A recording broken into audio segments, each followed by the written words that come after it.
اس ملک کا قرض کتنا ہے؟ کیا آپ جانتے ہیں کہ پاکستان بھی IMF کو فنڈ دیتا ہے؟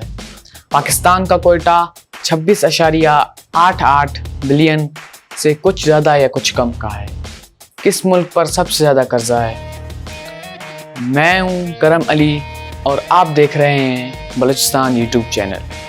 اگر آپ نے ہمارا چینل سبسکرائب نہیں کیا تو جلدی سے ہمارے چینل کو سبسکرائب کیجئے، ویڈیوز کو لائک کیجئے اور کمنٹ میں ضرور بتائیے کہ آپ کو ہماری ویڈیوز کیسی لگتی ہیں۔ IMF معیشت کی نگہبان کی طرح کام کرتا ہے اور قرض والے پروگراموں کے ممالک کی مدد بھی کرتا ہے۔ IMF نے پرتگال، یونان، آئرلینڈ اور یوکرین کو دیوالیہ ہونے سے بھی بچایا ہے۔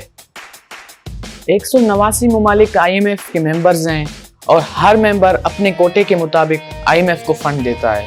پاکستان کا کوٹہ $2.8 ملین سے کچھ زیادہ ہے۔ IMF میں امریکہ، جاپان اور چین سب سے زیادہ فنڈ دیتے ہیں۔ IMF کا ایک سادہ سا اصول ہے، جتنا آپ فنڈ دیتے ہیں اتنا ہی آپ ووٹ کے حق کا انجوائے کر سکتے ہیں۔ امریکہ کو 17% ووٹ IMF میں حاصل ہیں کیونکہ وہ سب سے زیادہ فنڈ دیتا ہے۔ IMF کے قواعد کو 85% ووٹ سے بدلا جا سکتا ہے، لہٰذا امریکہ کے بغیر یہ ناممکن سا ہے۔ اسی لیے IMF کو کوئی فیصلہ کرنے کے لیے امریکہ کے ہاں یا نہ کا انتظار کرنا ہوگا۔ اسی وجہ سے بھارت، چین اور برازیل اس ووٹنگ سسٹم کے خلاف ہیں اور اپنا کوٹہ بڑھانے کی درخواست کرتے رہتے ہیں۔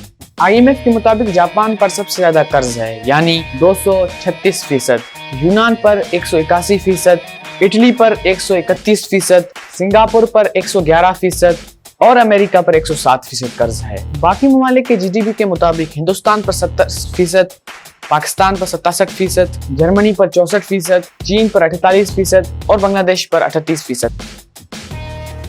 پاکستان اپنے قرضوں سے کیسے نجات حاصل کر سکتا ہے؟